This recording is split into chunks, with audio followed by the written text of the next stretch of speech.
여기 쌤이 덧지를 줬잖아. 여기 산과 연기 앞에 여기 전류 거른다 전해질 있고 산과 연기의 정의 밑에 강전해질 약전해질을 사실은 책으로 다 적을 수 있지.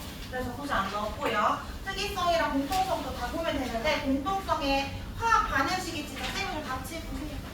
뭐 말하는지 나도 써야지. 화학 반응식에 여기 Mg 더하기 HCl 있잖아.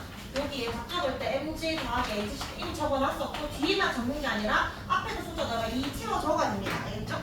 4번에 탄산칼슘과 반응하는 것도 마찬가지로 앞에 2HCl 있어. 채워볼까? 자, 그 다음에 세균학이라는 방법 보면 되고 2장 넘어갑니다. 자, 여기 연기의 공통적인 성질은 답이 3개인데 뭐뭐뭐에 해당될까? 연기는 단백질을 녹인다, 근데 미끈거린다라고 지금 기억되고 그 다음에 전류가 흐르고 푸르게 바뀌지. 그래서 기억, 리을, 니은이라고 3개고요. 그 다음에 2번에 기억이 불꽃색 관찰하는 거는 염산과 수소, 나트륨 구분할 때 수소나 나트륨 할 때 NA가 불꽃 무슨 색깔이지? 나트륨이? 보라색이지. 뭐 칼륨은 보라색이고 리튬 빨간색 그런 식으로 금속은 불꽃색이 있습니다. 그래서 요거 구분 가능한 거고 전류는 공통성의 구분 안 돼. 정답 3번. 3번에 옳지 않은 거. 산성 용액은 pH가 작다라고 했지. 그래서 틀렸고 4번에 봐봐. 용액의 농도는 어떻게 보는 거냐면 농도는 H 플러스 자체가 얼마나 많은지 적은지 그냥 비교를 하는 거야. 근데 왼쪽에는 HA가 6개의 HA가 들어갔고 오른쪽에도 6개의 HB가 들어갔단 말이야. 그런데 HA는 다 이온화됐어. H 플러스가 6개로 다 이온화된 것 뿐이고 얘는 H 플러스가 1개밖에 없는 상황이야. 근데 어쨌든 간에 총 6개를 넣었으니까 농도는 같아요. 근데 산의 세기는 쌤 이온화도를 했지. 얼마나 이온화가 잘 되는지. 그러니까 HA가 다 이온화됐네. 그래서 전기 전도도 크다. 그렇게 보면 되고. 자, 중화반응은 됩니다. 산과 연기 만나서 물과 염과 열을 만들어내고 그리고 나머지는 답을 보면 되고 3번의 그래프 변화 해석에서 동그라미 1번에 각 이온수 변화 있지? 여기에 쌤이 그냥 주름 그어놨는데 그게 누군지는 안 적어놨잖아. 그거 찾아보자. 쌤이 항상 X축은 너부터 뭐라고 그러니까 너는 이온수 변화는 X축은 뭐라고 그러니까 HC를 넣어주고 있는 거니까 H 플러스나 Cl 마이너스가 증가하는 꼴이 되어야 하고요. HCl라고 원래 있었던 건 뭐예요?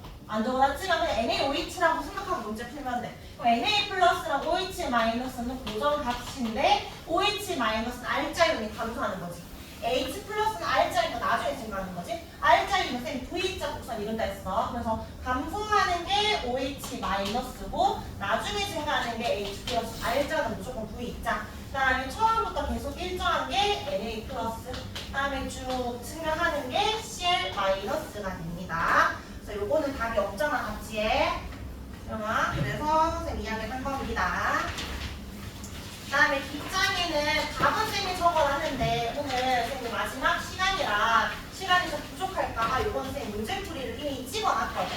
그리고 영상을 올려놨어. 그래서 갈 게시판에 보고 하면 되고 혹시나 빨리 마치면 요거 쌤이 설명을 할게요. 일단 요거 한번 쭉 보고 그냥 나는 바로 궁금하다. 그럼 마치거나 쌤한테 질문하면 돼. 잠깐 요거 보고 우리 진도 나갈 거니까 한번 쭉 마지막 확인만 해보세요. 책은 있지?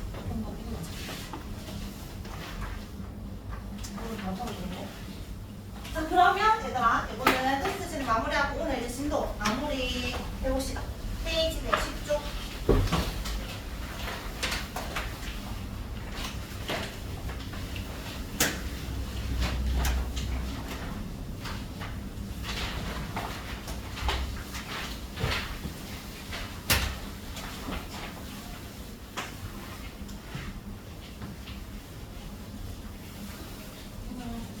다음날에 분석이 좀 있네.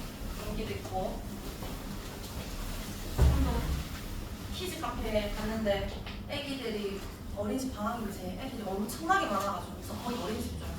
애가 감기를 옮아온 거야. 그래서 쌤 교수님 약간 감기 올라말랑 하는데 아무튼 다들 이제 엄마니까 감기 조심하고 우리 오늘 마지막 수업을 나가봅시다.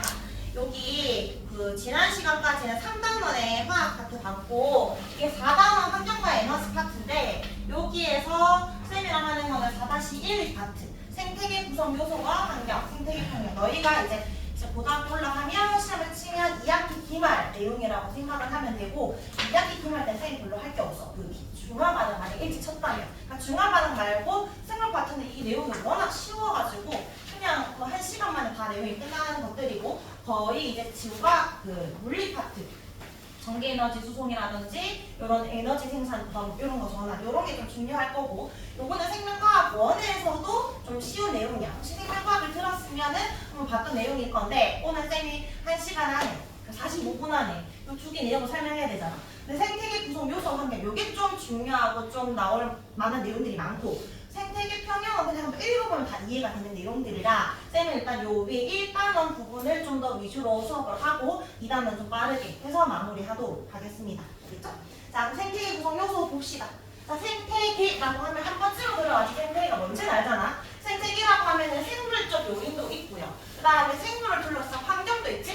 비생물적 요인이 서로 영향을 주고받는 체계 시스템을 생태계라고 하는데 일단 생태계 구성에 대해서 배울 거니까 단계적인 측면을 볼게. 생태계가 이루어지는 구성 단계. 일단 제일 먼저 첫 번째는 하나의 독립된 생명체로 시작합니다. 일단 빈칸에 적어볼까? 하나의 독립된 생명체를 뭐라 하냐면 개체라고 하지. 우리 제일 첫 시간에 이야기했어요. 세포, 조직, 기관, 개체. 근데 이제 여러 생명체들이 살고 있으면 개체들이 모여있어서 개체군이라고 해요. 우리 근자를 써서.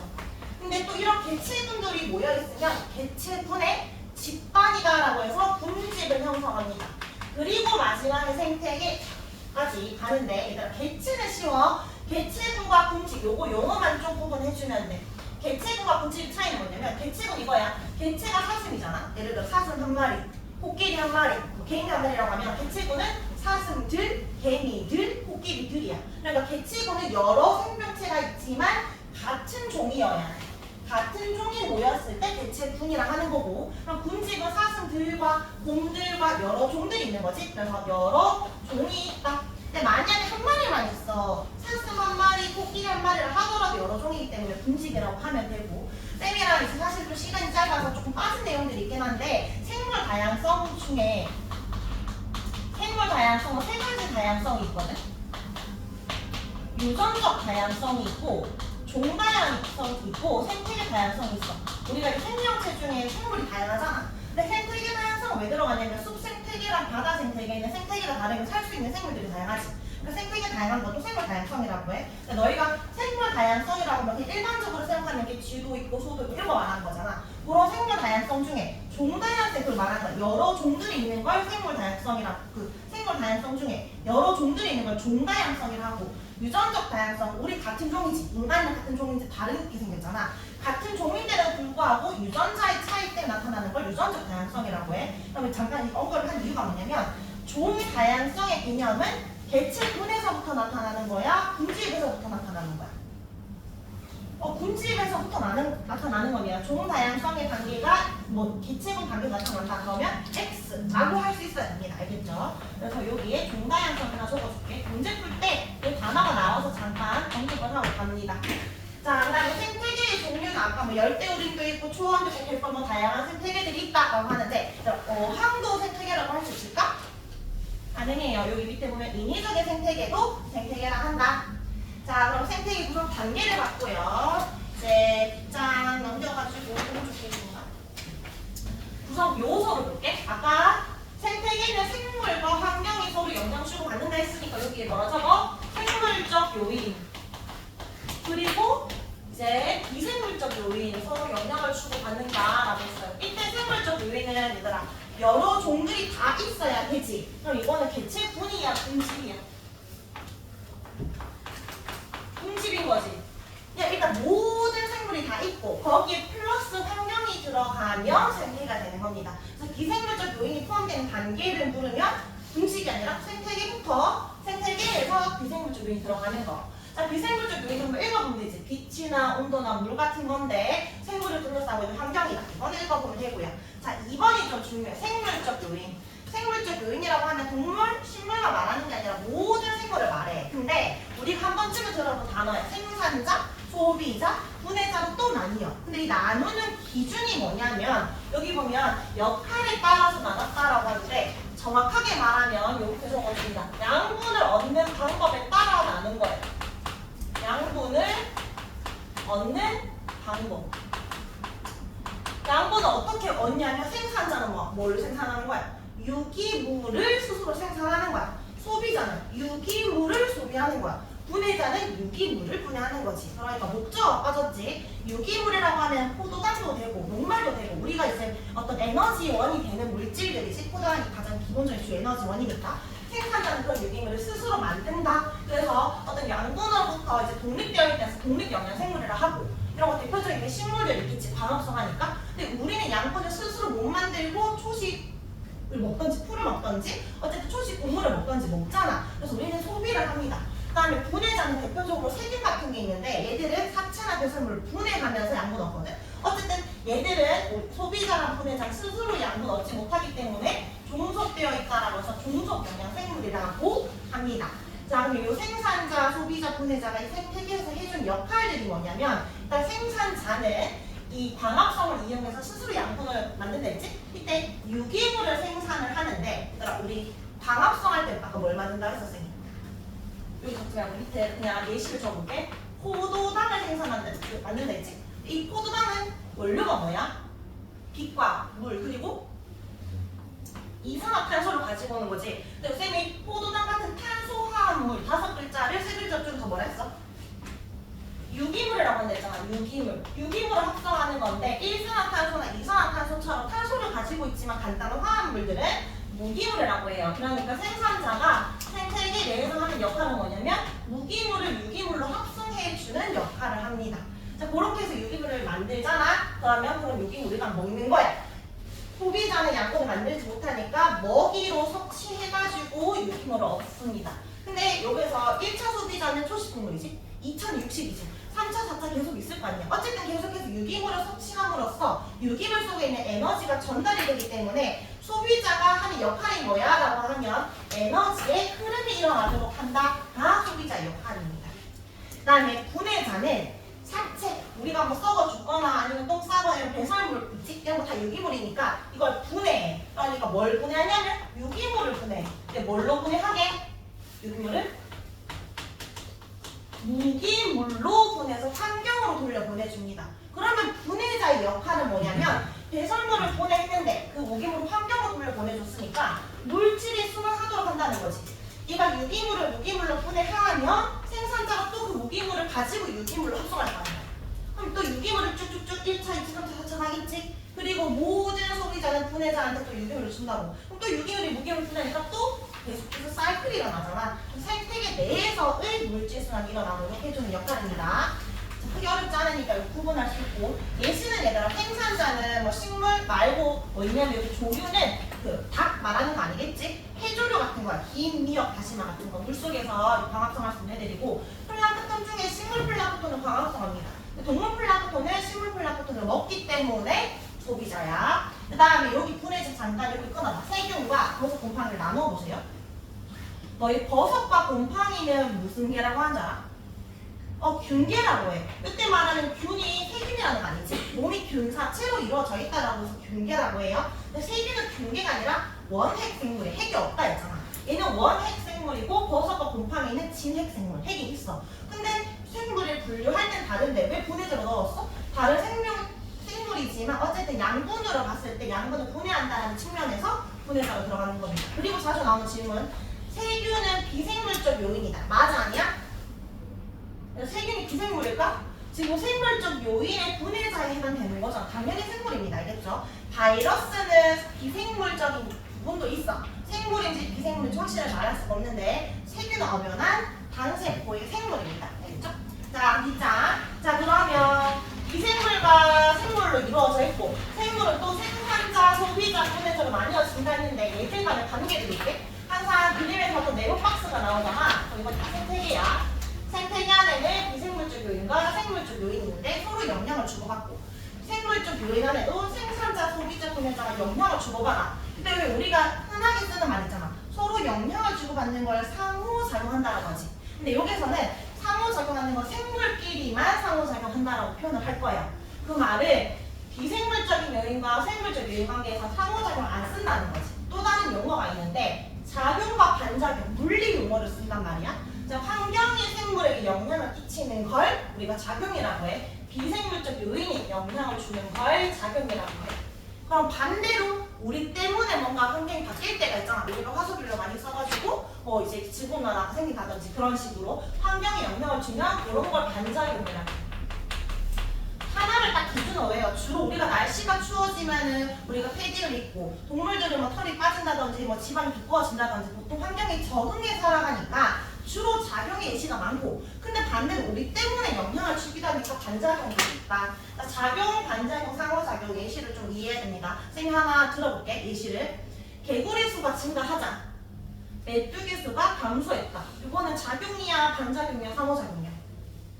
상호작용이지, 맞지? 근데 기온이 내려가자 낙엽이 떨어지고 단풍이 들었다. 이건 작용이지. 근데 지렁이가 흙속을 돌아다녀서 흙의 통기성 높였다. 이건 반작용이지. 읽어보면 이해가 돼. 근데 이 단어만 좀 헷갈릴 수 있으니까 조심을 하면 되고, 요 밑에 다른 예시들이 좀 많아요. 그래서 너희가 문제를 풀 때 일단 학습지의 예시는 무조건 외워야 돼. 학교 교과서랑. 그리고 문제를 풀다가 좀 헷갈릴 만한 예시들이 있을 수 있잖아. 너희한테 그런 거만 좀 체크를 해주면 돼. 나머지는 어렵지 않고. 자, 그리고 뭐 물어볼 수 있는 거. 생물적 요인 안에 생산자, 소비자, 보내자가 이렇게 화살표가 있잖아. 이렇게 물어봐. 자, 요 소비자의 구성 단계에는 대체군이다 라고 물었어. 맞아, 아니야? 아, 소비자는 토끼만 있는 게 아니지. 호랑이도 있을 수 있고 사람도 있을 수 있잖아. 그럼 여러 종이어야 되네요. 대체군이 아니라 뭐다? 음식이라고 해야 되는 겁니다. 자, 그리고 지금 이 화살표가 서로 영향을 주고받는다는데 화살표가 이런 경우가 있어. 유기물이 이동하는 단계로. 그러니까 빛을 바로 이용하는 생명체 A 이렇게 있는 경우가 있어. A는 또 B와 C에게 어떤 유기물을 준다라고 했어. 이 화살표는 유기물의 이동을 표시한 거야. 자, A는 일단 생산자, 소비자, 분해자 중에 뭐겠어? 빛을 이용하니까 광합성을 하잖아. 얘가 생산자지. 근데 만약에 B랑 C는 소비자랑 분해자 어떻게 구분을 했다고 하면 이렇게 보면 돼. 최종적으로 화살표가 누구한테 가는지. 그러면 A도 B한테 가고 C도 B한테 가니까 B가 최종 소비자다 라는 게 아니라 얘들의 사체 배설물이 쭉 감당하는 거니까 B가 뭔데? 분해자고 C가 소비자다 라고 생각하면 됩니다. 그리고 만약에 빛이 없어. 그래도 문제 풀 수 있나요? 있어. 그냥 주기만 하잖아. 주는 게 생산자야. 알겠지? 요거는 유기물의 이동 단계로 보는 겁니다. 요렇게 잘 안 나와요. 요렇게 나오고 너희가 찾을 수 있으면 된다. 자, 그럼 문제 한번 풀어볼까? 오른쪽 페이지. 자, A는 생물적 요인, B가 환경이네. 합쳐서 생태계입니다. 1번에 가는 작용, 나는 반작용이다. 지금 가와 나는 뭘 묻고 있어? 1차, 2차의 소비자. 생명체지 둘 다 상호작용입니다. X. 생태계는 A랑 B를 포함한다. 맞죠? 자, 1차 소비자는 2차 소비자의 포식자이다. 맞나요? 2차가 1차 포식자지. 일단 먹히는 거는 포식자가 아니라 반대로 피식자라고 먹히는 건 그래서 X입니다. 그 다음에 A랑 B는 서로 영향을 주고받아야 되는데 누구는 주고 누구 안 준다? 틀렸지? 자, 5번 맞는 말이야? 틀린 말이야? 분해자에 의해서 생성된 물질은 유기물을 무기물로 분해해서 무기 환경으로 돌려보내는 거지. 맞죠? 그래서 분해자가 대표적인 반작용 예시야. 환경으로 돌려보내는 거니까. 자, 밑에 1번에 2018학년도 통특가 굉장히 쉬운 문제입니다. 빨리 풀어. 빛을 이용하는 A가 뭐라 적어? 생산자 적고. 그럼 B는 생산자 뭐니까? 엄청 빨리 적어야지. B가 1차 소비자지. 그러면 C는 뭘까? 보니까 분해자 적으려고 했는데 A, B, C 결국 곰팡이로 가네? 곰팡이가 분해자잖아. 그러면 B가 1차고 C는 2차다 이렇게 생각하면 돼. 어쨌든 B랑 C는 둘 다 소비자입니다. 임대로 고르면 기억 맞고 니은 B에서 C로 유기물 이동한다. 화살표 방향 유기물 이동하는 거니까 맞고 디귿은 뭐야? 무기물로부터 유기물 합성하는 건 생산자의 역할이니까 C가 아니라 A라고 해야 되겠죠. 뭔가 4번이 됩니다. 자, 그러면 여기 생태계 구성 요소 환경은 다 했어. 이제 예시들을 보는 거야. 요런 예시에서 문제가 나와. 자, 잠깐 정리 한번 해볼까? 자, 생물과 환경이 서로 영향을 주고 있는 체계가 좀 두 개야. 근데 생물이 환경에 영향을 줄 수도 있고 환경이 생물에 영향을 줄 수 있는 거잖아? 생물이 환경에 영향을 주는 걸 뭐라 한다 했지? 작용이다, 반작용이다. 우리가 영향 주는 거는 드물기 때문에 반작용이라 했고요. 환경이 생물에 영향 주는 걸 작용이라고 했어. 자, 근데 여기 있는 예시들은 어떤 예시들이냐면 생물은 빛, 온도, 물, 토양, 공기 같은 이런 환경의 영향을 받아. 맞지? 우리 환경 영향 받잖아. 생물은 이런 영향을 받아서 몸의 형태나 방식 등 변해서 환경에 적응해서 살아가고 있대. 현우야, 환경에 적응해서 살아가는 건 일종의 작용이야, 반작용이야? 작용이지. 적응, 작용, 맞지? 똑같잖아. 앞에 지읒, 이음도. 얘는 작용이다.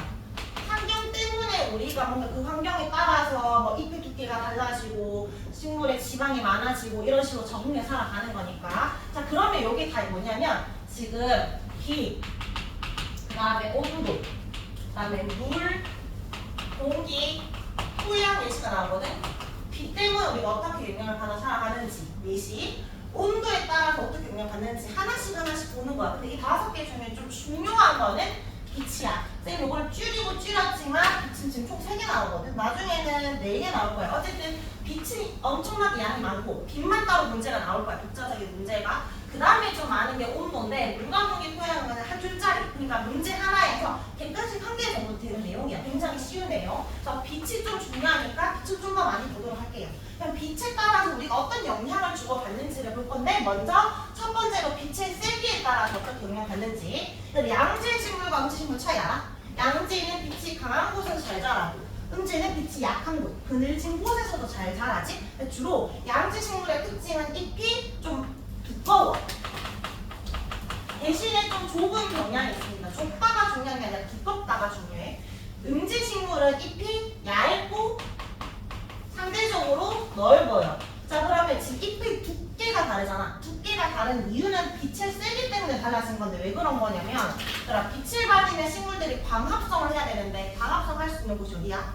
식물이 모든 곳에서 살 수 있는 게 아니라 어디에서 하지? 영록체가 있는 곳이 혹시 어딘지 기억나?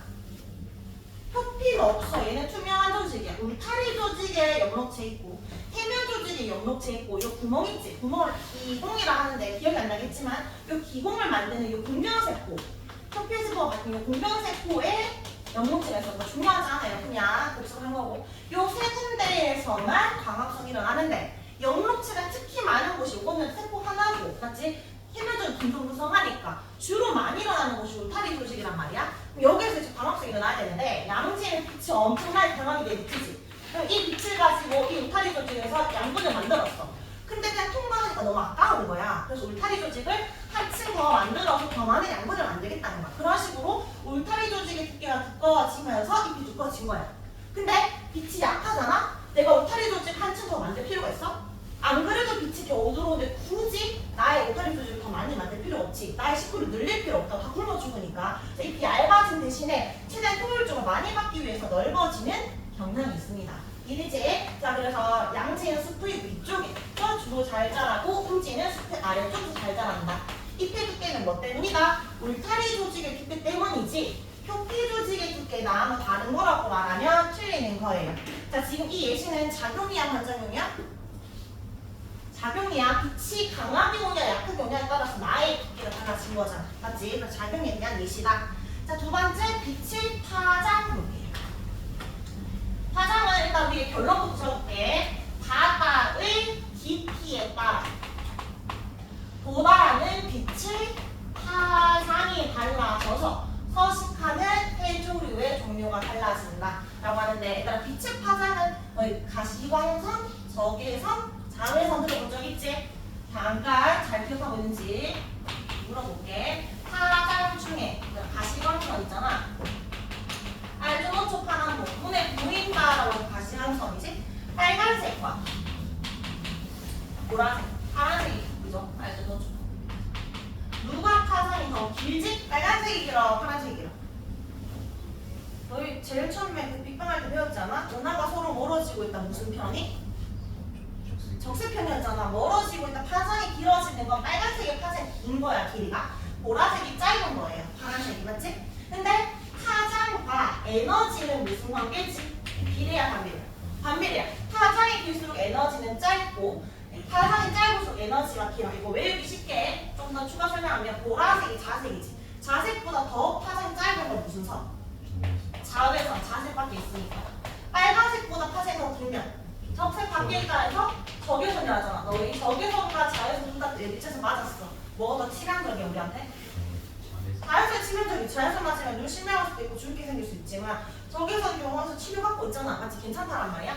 자외선 파장이 훨씬 짧아. 그 말은 에너지가 엄청 크니까 우리한테 치명적이라는 거예요. 파장이 짧을수록 에너지가 크다. 이게 왜 중요하냐면 요 가시광선 빨주노초 파나보가 공기 중에서 괜찮은데 지금 바다에 관련해서 얘기하고 있지. 물속으로 뚫고 들어가려면 에너지가 세야 들어갈 수 있어. 즉 파장이 짧아야 에너지가 세니까 투과도가 좋아서 깊게 들어갈 수 있는데 파장이 길면 에너지가 작으니까 조금밖에 안 들어와. 그럼 들어오는 파장이 달라지겠지. 맞아? 그러니까 빛의 파장이 어떨수록 투과도가 강하다고? 파장이 짧을수록 투과도가 강해서 깊은 곳까지 들어가. 다시 이렇게 정리할게. 파장은 누가 길어? 적색광이 길어. 즉 투과도는 청색광이 파장이 짧기 때문에 오히려 반대로 큽니다. 자 그럼 이거에 따라서 어떻게 달라지냐면 여기 깊은 곳까지 들어오는 게 파란색 청색광이고 짧은 곳까지밖에 못 들어오는 게 적색광이야. 근데 바다에서도 해조류, 광합성하는 생명체가 있잖아. 근데 생명체들이 이런 그 식물이나 이런 그 해조류들이 모든 빛을 이용하는 게 아니라 특정 파장을 좋아해.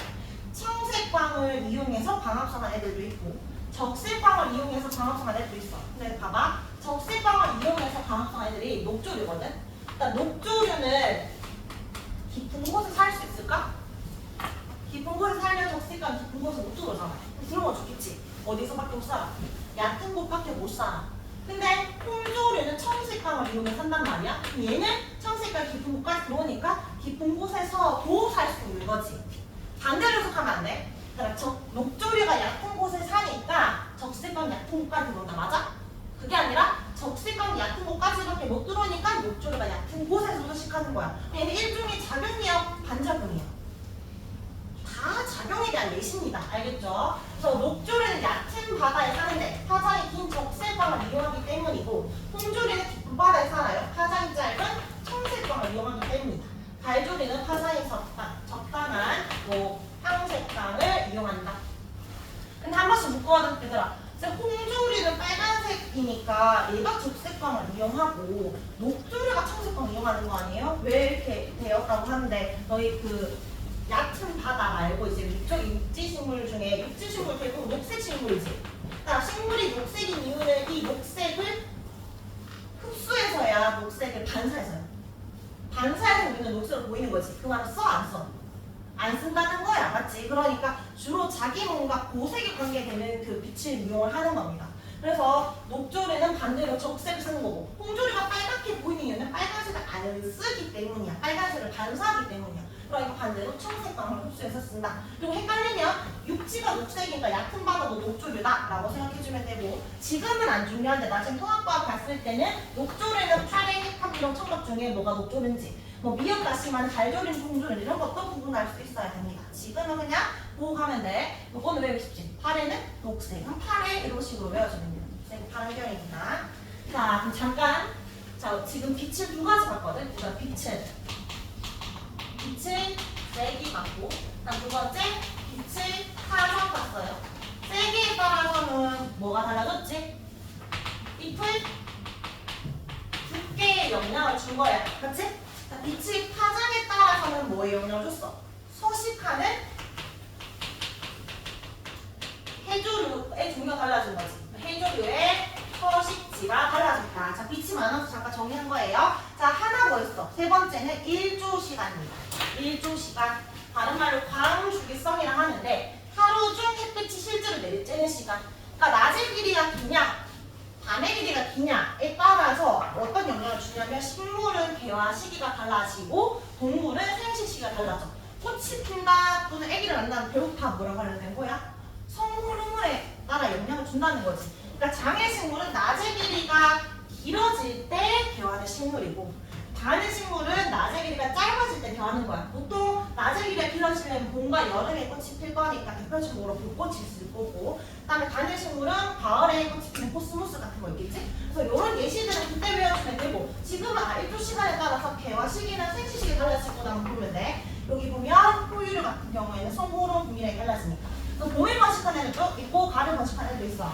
근데 이거는 어렵지 않은데 너희가 뭘 많이 틀리냐면 이제 이렇게 물어. 일조 시간이 길어지는 봄의 번식이라고 안 줘. 이거는 너희한테 이제 지우고 묻겠지. 봄에 번식하는 애들 중에 깨꼬리, 뭐 동달새가 있다. 관련된 비생물적 요인을 적으시오. 라고 하면 너희가 보통 뭐 적게? 약간 식물은 우리의 선입견 있잖아. 식물은 빛과 연관 잘 지어. 근데 동물이다 보니까 동물? 봄가을? 따뜻하고 춥네? 관련된 요인은 온도겠다라고 해서 온도라고 답을 줘. 온도 아니죠? 빛입니다. 알겠죠? 동물도 빛이 있어요. 요거 예시는 빛이라는 것만 좀 잘 이해해 주면 된다. 자, 그래서 1조 시간은 우리에게 어떤 영향을 주냐면 식물의 개화 시기나 동물의 생식 시기 영향을 준다. 이렇게 세 가지만 좀 정리하면 될 것 같고요. 자, 이제 온도로 넘어갈 건데 잠깐 이야기 나눠서 끊고 문제 좀 풀게요. 뒤로 쭉쭉 넘겨보세요. 120쪽. 페이지 120쪽에 문제 1번 1번, 5번.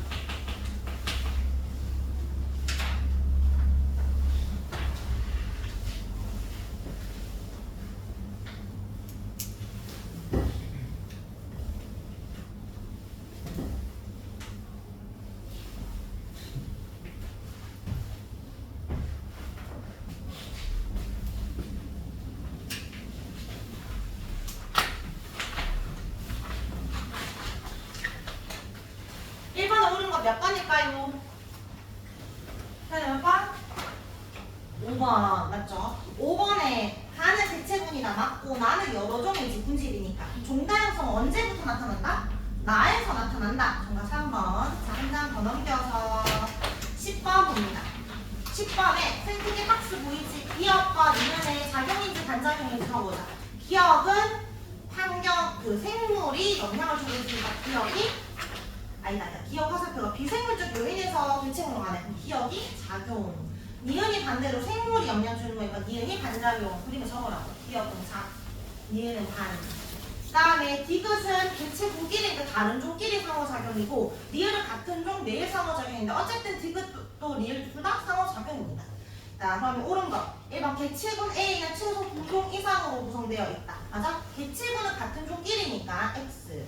식물 뿌리 때문에 바위 토양하고 촉진는데 이거는 생물이 환경에 영향을 주는 거지. 그러면 반작용이니까 니은. 난 붓꽃이 봄에 꽃핀데 이거 개화 시기네. 그럼 이거는 1조 시간 때문이잖아. 이거는 지금 물러내. 지금 어쨌든 환경 때문에 봄에 꽃이 피는 거니까 이거는 기억이고요. 4번과 5번 동시에 올까? 개구리 수가 증가하다 뱀의 수가 증가했다. 쏘가리가 버들처럼 온다. 서로 다른 종이지. 4번과 5번 둘 다 다른 종끼리의 상호작용이니까 둘 다 디귿이라 해야 되잖아. 5번이 틀렸지. 니은이 디귿 고쳐야 되니까 정답 몇 번? 4번. 자, 오른쪽 페이지 14번에 가와 나 잎의 두께가 다르네. 가는 두껍고 나는 얇아요. 기억. 가는 강한 빛이다. 맞죠? 니은. 가는 나에 비해 표피 조직이 두껍게 발달했다. 맞아? 표피를 했어? 울타리라고 했습니다. 표피 X. 두께 차이는 온도에 적은 결과다. 맞아? 빛을 세기지. 그럼 빛이라고 할 수 있지만 정확하게 빛을 세기야. 학교에서 빛을 편하게가 나오고 빛만 보고 맞다고 하는 친구들이 있어요. 끝까지 가야 됩니다. 답 1번이고 뒷장에 21번. 문제 풀어볼까?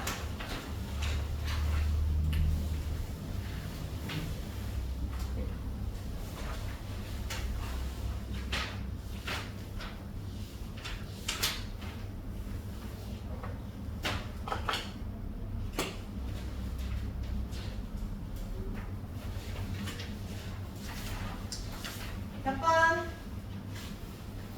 3번일까요? 5번일까요? 디귿이 맞아 틀려. 수심 깊은 곳에 홍조랑 분포하는 건 청색 강물을 가장 잘 흡수해서 이제 안 쓴다는 게 아니지 반사 아니야. 끝까지 가야 돼. 정답 3번. 자, 돌아옵니다. 자, 그러면 우리 빛 받고 이제는 남은 좀 친구들 얘들은 많이 안 준다고 했으니까 온도 조금 더 양이 많고 얘들은 다르게 준할 겁니다. 자, 온도 볼까요? 온도에 따라서 우리가 어떻게 적용하는지 페이지 116쪽으로 돌아오면 됩니다. 자, 동물 같은 경우에 변온동물과 정온동물을 나뉘는데 우리 사람은 변온이야, 정온이야? 우리는 정온 동물이지. 변온은 온도 변하는 거잖아. 개구리 같은 거. 너희 겨울 혹시 개구리 뛰어다니는 본 적 있어?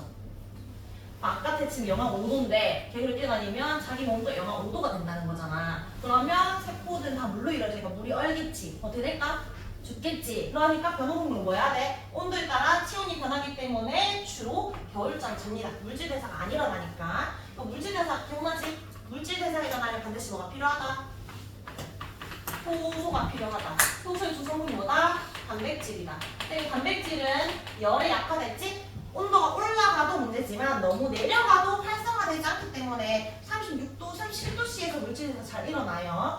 자, 근데 정온동물은 우리 공각 박쥐 같은 애들도 겨울잠 자잖아. 근데 애들이 자는 이유는 변온동물은 죽으니까 자는 거고 애들은 그런 개구리 같은 애들이 없잖아. 먹이 부족으로 자는 겁니다. 어쨌든 자는 이유가 다르긴 한데 추울 때 이렇게 적응할 수가 있고 그다음에 사람은 겨울잠 안 자지만 또 겨울잠 안 자는 애들 중에 어떻게 겨울을 잘 나냐면 주로 털이 발달되거나 지방층을 두껍게 해서 적응을 하는데 여기 여우 그림만 좀 잘 볼게요. 북극여우랑 사막여우 중에 누가 덩치가 클 것 같아? 부피가. 북극여우 훨씬 크겠지 덩치가 지방층 많아야 되니까. 근데 사막여우는 덩치가 작은 대신에 뭐가 크냐면 귀가 크고 꼬리도 커. 그러니까 즉 말단부가 커. 말단부가 왜 클까?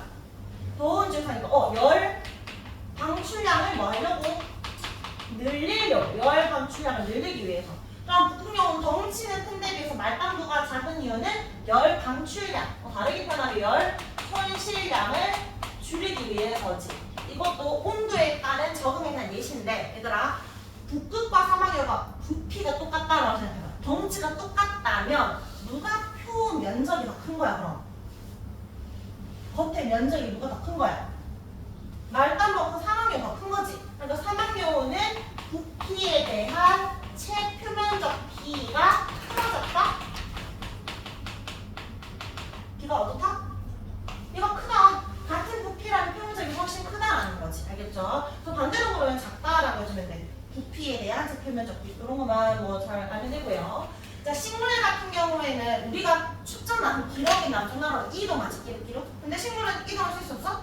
없어. 그럼 그 지역을 잘 놔야 되잖아. 그래서 나는 방법이 두 가지가 있는데 추우니까 잎을 떨어뜨려가지고 먹을 때 분배를 가지치기 하는 거야. 잎이 열심히 광합성해가지고 여름에 잘 살았는데 지금은 온도도 내려가고 빛도 없으니까 광합성이 안 되네. 내가 일부 좀 이렇게 먹이를 먹이 부족하니까 너는 좀 나가야겠어. 평당하는 그런 상황이라 생각하면 돼. 근데 상록수는 사계절 내내 잎을 떨어뜨리지 않고도 살잖아. 얘가 좀 중요해. 자주 나는 거. 상록수. 얘는 잎을 떨어뜨리지 않고도 살 수 있는 이유가 뭐냐면 일단 얼지 않아.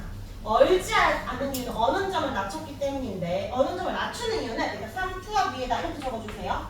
삼투압은 농도라고 생각하면 돼. 농도. 현우야, 바닷물 혹시 언거를 본 적 있어? 바닷물은 왜 안 얼까? 농도가 진하니까 소금물이잖아. 소금물처럼 농도가 진하면 끓는 점도 높아지고 어느 정도 낮아져. 어느 정도 낮아진다는 건 잘 안 온다는 거지. 그럼 얘도 자기 몸의 농도를 진하게 만들어서 안 얼겠다라는 거야. 뭐 어떻게 진하게 하냐면 너희 광합성을 하잖아. 처음에 광합성을 하면 식물이 뭘 만들어? 제일 먼저 만드는 게 이거 무슨 색? 포도색. 자, 포도당 만들지. 근데 포도당을 만들어서 뭘로 저장하지? 녹말로 저장하지. 포도당은 단당류고 녹말은 다당류야. 포도당은 물에 녹아 안 녹아? 얘는 물에 녹아. 얘 수용성. 녹말은 물에 녹아 안 녹아? 안 녹아. 불용성. 삼투 현상 안 일어나게 하려고 하는 거야. 포도당이 물속에 많으면 우리도 혈액속에 많으면 끈적끈적해지잖아. 설탕 같은 거니까. 그래서 안 녹으면 녹말로 저장하는 건데 원래는 이런 시스템인데 이게 겨울이 되잖아? 겨울이 되면 반대 과정이 된다고. 그러니까 녹말 한 개를 분해하면 여러 개의 포도당이 나오지. 그럼 내 몸에 농도 한 개도 없다. 갑자기 엄청나게 많은 포도당이 생기면 끈적끈적해지면서 어느 점이 낮아지는 거야. 농도를 높였으니까 안 얼게 한다는 거야. 그래서 이거는 그냥 지금 이기만 하면 돼. 겨울이 될 때, 12월로 갈 때 증가하는 A가 있고 감소하는 B가 있으면 A가 포도당이다, 녹말이다. 겨울이 될 때 증가하는 게 포도당이고 감소하는 건 녹말이고 그렇게 찾아주면 됩니다. 알겠죠? 자, 그때 3번의 털성이풀을 너무 추우니까 풀에 털이 나 있는 거야. 우리도 털 옷 입는 것처럼.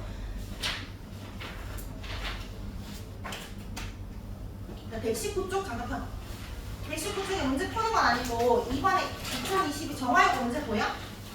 더블 체크해. 거기에 그 그래프 양상 보이지? 12월에서 3월 될 때 갑자기 뭐 그래프가 변하잖아. 맞아? A가 감소하고 B가 증가했어. 그러면 감소한 A가 뭐겠어? 겨울에 내려간 A가 녹말이고 증가한 B가 포도당이야. 위에 3탑이 뭔데? 3탑이 농도잖아. 아, 포도당이 증가하니까 농도 3탑이 증가했구나. 그렇게 문제를 풀면 됩니다. 자, 그럼 돌아와서 이제 물 봅니다. 물에는 우리 어떻게 적응해서 살아가는지. 물은 우리 몸의 70% 이상 차지한다. 그럼 꼭 필요하다. 여기서 하고 싶은 말은 뭐냐면 물은 많아서 문제야, 적어서 문제야? 적어서 문제지. 많은 건 문제가 안 돼. 많으면 수영하고 많이 바깥에 나가서 살면 되니까. 부족할 때 손실을 막기 위해서 어떻게 우리가 적응하는지. 동물 같은 경우 곤충이 반들반들하잖아. 그 표면이. 거기 키틴질 껍데기로 이루어져 있는데 이런 거나 우리 손톱에도 큐티클층 있지. 이런 큐티클층 있는 건 다 수분이 날아가지 말라고. 물이 부족할 수 있으니까 날아가지 말라고. 달걀, 뭐 메추리알, 타조 같은 알, 단단한 껍질도 마찬가지고 파충류의 균들도 마찬가지. 수분 증발 방지이고요. 약간 조금 다른 개념이지만 내가 빠져나가는 손실을 줄이기 위해서는 낙타 더운 줄 살잖아. 그럼 또 땀 흘리면 어떻게 돼? 땀도 일종의 물이니까 물이 빠져나가니까 물이 부족하겠지? 땀을 안 흘린다거나 캥거루즈도 낙타처럼 사막에 살거든? 그래서 소량해지는 오줌을 배설한다. 이게 무슨 말이냐면 그 오줌에 노폐물만 있는 건 아니고 노폐물 플러스 물이잖아. 너희 정말 극한의 사람하면 너희가 물이 너무 먹고 싶은데 물이 없어. 그럼 어떻게 하라고 해? 자기 소변 먹으라고 하잖아. 뭐 똥은 엄청 그 대장균이 많지만 소변은 그렇게 뭐 심한 대장균이 있는 게 아니기 때문에 어쨌든 소변은 보통 노폐물보다 물이 엄청 많단 말이야. 근데 우리는 물을 쭉 내보내도 물을 마시면 되지만 얘들은 물이 없는 지역이니까 노폐물 플러스 물에서 계속 물을 재흡수하는 거야. 그 재흡수하는 곳이 세뇨관이거든. 이 캥거루쥐가 세뇨관이 한 2배 이상 길어. 그 다른 애들에 비해서 엄청 계속 재흡수한다는 거야. 그러면 빠져나가는 노폐물은 정해져 있는데 물만 한 방 섞여 있는 거지. 아주 고농도에 넣어주면 찍 하고 뿌리는 거야. 마시면 엄청나게 급하겠지? 아무튼 이런 것도 동물이 그 물에 대해서 물이 부족한 곳에 적응하기 위해서 바뀌었다 생각하면 되고. 저런 예시 나오면 관련된 요인이 뭐야? 라고 하면 요 5개 중에 물 이렇게 찾아주면 돼. 알겠죠? 자, 식물이 좀 더 예시 많이 나오는데 건생식물은 건조한 지역, 중생은 육지, 습생은 습지, 수생은 물에 사는 식물입니다. 건생과 수생만 좀 비교해볼게. 일단 건조한 지역에서는 물이 부족하니까 물을 빨아당겨야 되지. 물 빨아당기는 구조가 발달돼 있어. 뿌리, 줄기, 잎, 꽃, 열매. 어디? 뿌리가 물을 빨아당기니까 뿌리 엄청나게 발달돼 있습니다. 근데 열심히 뿌리가 발달해서 물을 빨아당기면 뭐해? 요 잎에서 아까 기공을 통해서 물이 수증 형태로 나가는 걸 무슨 작용이라 해? 칭산작용이라 하지. 그래서 우리 왜 숲에 가면 시원한 이유가 칭산작용이 때문이잖아. 이거에서 날리면 돼? 안 돼? 안 돼. 건조한 지역에서. 그러니까 잎이 넓으면 안 되겠지. 잎이 계속 좁아져가지고 칭산작용 안 하게 되겠지. 그래서 잎이 좁아지다가 가시가 되는 선인장이 있기도 하고요. 자, 그리고 물을 열심히 저장을 해야 되니까 어떤 조직이 발달하냐면 요게 중요해. 요 단어 물 숫자고 저는 저장한다는 거. 물을 저장하는 조직이 발달해. 대표적인 건생식물이 알로에. 자르면 물 머금고 있죠. 자, 그 다음에 수생식물 같은 경우에는 물 위에 있거나 물에 떠 사는 애들이야. 그러면 얘들 뿌리가 발달할 필요가 있었어? 뿌리 발달할 필요가 없지. 오히려 물에 동동 떠다니니까 튜브 같은 게 있어야 된다고. 그러니까 공기층이 많아야 돼. 그래서 공기가 통하는 통기 조직이 발달되어 있습니다.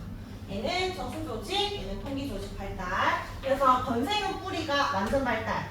그 다음에 수생은 안 발달. 얘는 저수 조직 발달, 통기 조직 발달. 너희 연근 알지? 연근이 무슨 뿌리인지 알아? 연꽃의 뿌리거든. 연꽃이 물에 살잖아. 그래서 연근 보면 이렇게 듬성듬성 구멍이 붕붕 뚫려있지. 그게 무슨 조직이라고? 통기조직이라고. 물에 떠있기 위해서. 그래서 이런 이시 나오면 물이다 생각하면 되고요. 마지막 공기랑 토양 겁니다.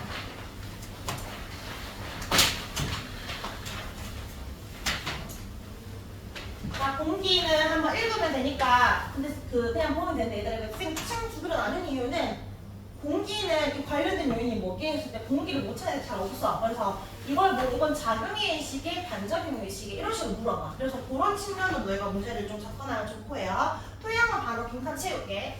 토양 부피에 따라 공기 한량 다르다. 생각해봐. 표면에 공기가 많겠지? 근데 본고사는 공기가 별로 없어. 세균도 공기 좋아하는 세균이 있고 공기 싫어하는 세균이 있어. 공기 좋아하는 세균을 뭐라 부르냐면 호기성 세균이라고 해요. 공기를 좋아한다. 얘들은 당연히 표면에 살겠지. 굳이 본고도 안 살겠지. 근데 토양 깊은 곳에는 공기를 싫어하는 세균이 있단 말이야. 1인6기인데 공기를 혐오한다라고 해서 공기성 세균이야.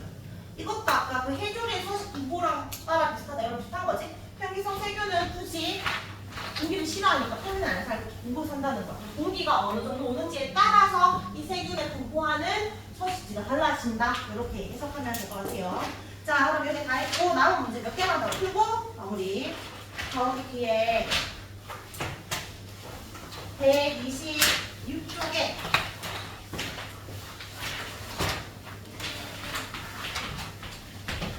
24번, 26번 들어볼까?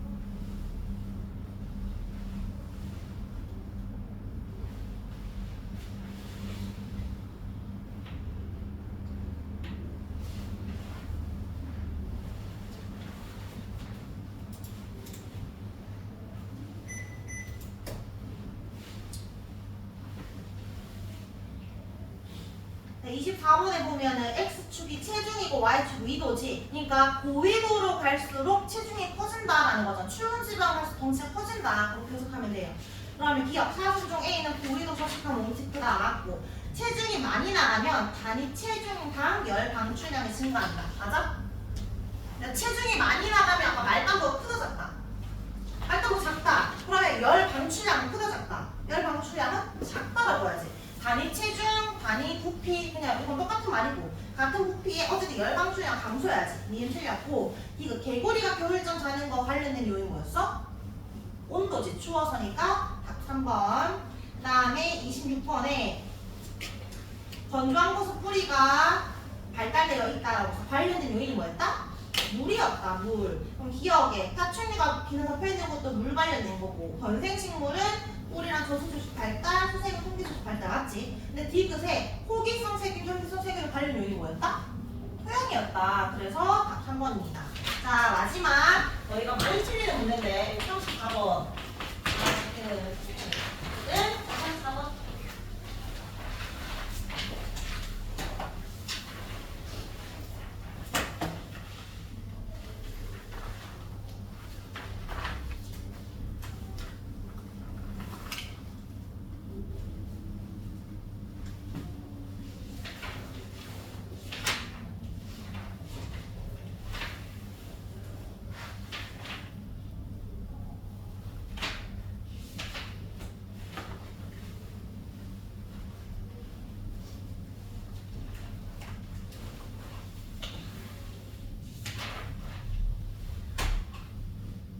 그 보기에 가나 중에 선인장의 잎이 변했다. 이거 관련 요인이 뭐지? 준이야 뭐야? 물이 부족해서잖아. 그럼 나는 물 적고요. 가가 중요해. 가. 그러니까 가는 단풍나무는 가을에 단풍 들고 낙엽이 내가 관련 요인이 뭘까? 빛일까 온도일까? 아까 너희 선입견 있다 했잖아. 식물은 빛과 관련짓고 동물은 온도랑 관련짓다고. 이거는 또 식물이 아니라 빛이라고 보는 친구들 있는데 단풍이 된다 낙엽 찐다고 뭐지? 추워서 잎 떨어뜨리는 거야. 여기 없잖아. 잎 단풍 드는 거. 이거는 온도입니다. 그래서 가는 온도. 자 그러면 보기 기억에 가을에 단풍은 빛색이 상관없어요. 기억 틀렸고 선인장 이거는 수분증을 막기 위한 거. 니 맞지? 난 디귿에 꾀꼬리가 봄에 번식한다. 가을에 번식한다. 생식 시기는 오히려 동물은 또 온도라고 생각을 한다는데 이거는 빛이라고 했어. 빛이라고 했어요. 그러니까 가는 온도고 디귿은 빛이고 맞지? 답은 보통 2번입니다. 아, 쌤이 빨리 한다고 했는데 이거는 못할 것 같아서 영상을 해야 될 것 같고 잠깐만 135초 가자. 그냥 쌤이 영상을 주고 강의 시판에 올린 혹시나 안 볼 수 있으니까 집에서 누워서 볼 수 있게 핸드폰을 링크로 보내 그냥 봐서 뭐 한 10분짜리니까 그냥 그래도 마무리를 지을 수 있게 130 여기 6쪽에 보면 어떤 내용인지만 그냥 보고 마무리할 거예요. 그 생태계에서 먹이 관계 있지 먹이 사슬과 먹이 국물 알지 이런 것들 보는 거고 147쪽에 요 2번에 별표 얘가 중요해. 요 단어에서 나오는 거 생태계에서 물질과 에너지 제일 중요한 본론만 그 말을 할게 보기도 하겠지만 물질은 위에다 적어 순환이라고 에너지의 이동 있지? 에너지는 흐름이라고 보이지. 제가 아까 분해자가 부분에 물질을 순환한다라고 했어. 물질이 흐른다라면 틀려. 근데 또 에너지가 순환한다 왠지 맞는 말 같잖아. 에너지 보존 법칙 있으니까 에너지는 흐르는 거지 에너지 순환한다 무조건 틀린 말이야. 처음에 많이 틀리는 내용이니까 그거 조심해야 되고 그 다음에 138쪽에 생태 피라미드 그리고 4번에 에너지 효율 구하는 거 있지. 이 계산 문제 조금 어렵게 나올 수 있습니다. 여기 중상 통과는 어렵지 않은데 실제로 문제에서 138쪽에 에너지 효율 있지 4번. 그 다음에 139쪽에 생태계 평형 있잖아. 거기 2번에 생태계 평형 유지관리 별표 쳐봐. 요거는 단답형 또는 서술형으로 문제 나옵니다. 굳이 뭐 문제를 내자면 141쪽은 그냥 생태계 평을 깨진다. 141쪽에 얘들아 C 밑에 1번, 2번 밑에 발로 2번에 누구의 활동 때문에 생태계 평이 깨지겠어? 인간이겠지? 인간의 활동 때문에 주로 깨진다. 그래서 문제 한번 풀어보면 되고요. 자 그러면 제일 뒤에 우리 워크북은 하고 마무리하지. 제일 뒤에 워크북 마지막 장 책 뒤집어가지고 1번부터 13번 중에 오늘 배운 내용은 1번부터 10번이에요. 1번에서 10번 이까지 하고 적고 마치다. 1번에서 10번 적어봅니다.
다 불러줄게. 1번에 뭐지? 1번은 작용.